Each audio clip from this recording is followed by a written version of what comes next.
are not going to believe what's screwing Canada over right now when it comes to inflation. We just received our inflation report today, and guess what is screwing us over?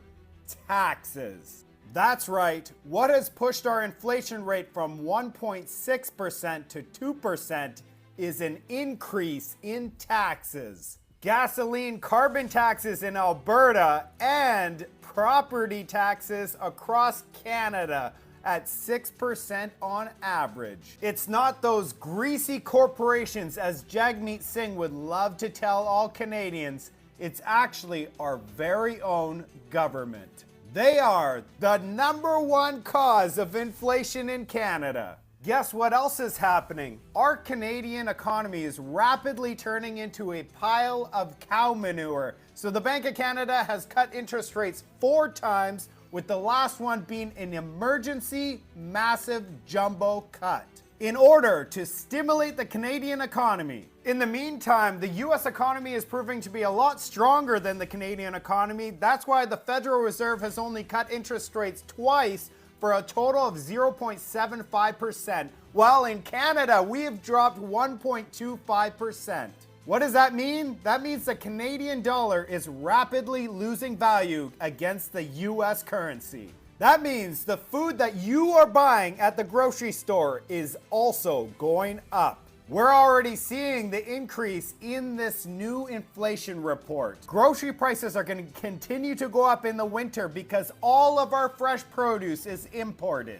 This means that inflation in Canada is not under control. Our collapsing currency and increases in taxes are crushing the Bank of Canada's ability to stimulate the economy by giving us those jumbo rate cuts. While all of this is happening, we have $251 billion worth of mortgages that are going to be renewing in the next 12 months. All of these mortgages are looking for a significantly lower mortgage interest rate because when they were done 5 years ago, it was sub 2%. If you're going to renew your mortgage and get a 5-year fixed term mortgage, you are going to be paying 4.25% today.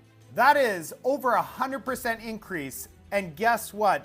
The 5-year GOC continues to go up. I'm going to make a separate video on this to show Canadians where we are at and where we are going with the fixed term mortgages in Canada.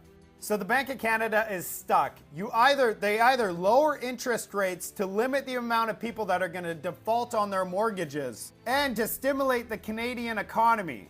But this will crash the Canadian dollar even further, which ultimately will increase our inflation rate. We've already lost 6% in the value of our Canadian dollar in only 51 days. The only way to stabilize the Canadian dollar is to pause or increase interest rates.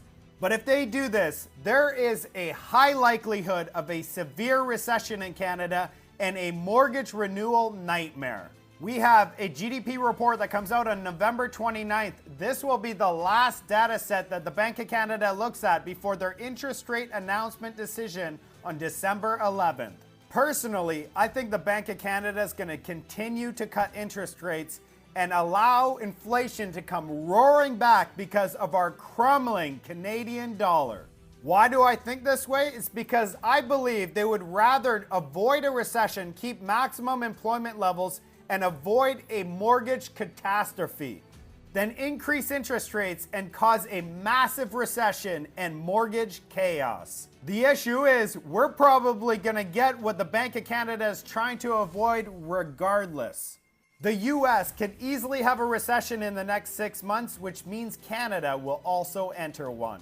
I'm a data guy, and I know that every single time that the yield curve has become inverted and then uninverts 8 to 12 months later, we have suffered a recession. We have officially uninverted September 4th of this year. That means by May, we should be in boom time. This is all based on historical data. This time might be different, but I surely wouldn't bet against the data. But not to worry, I'm going to make sure that every single one of you are informed on where we are at. Love to hear from you in the comment section. Thanks for watching.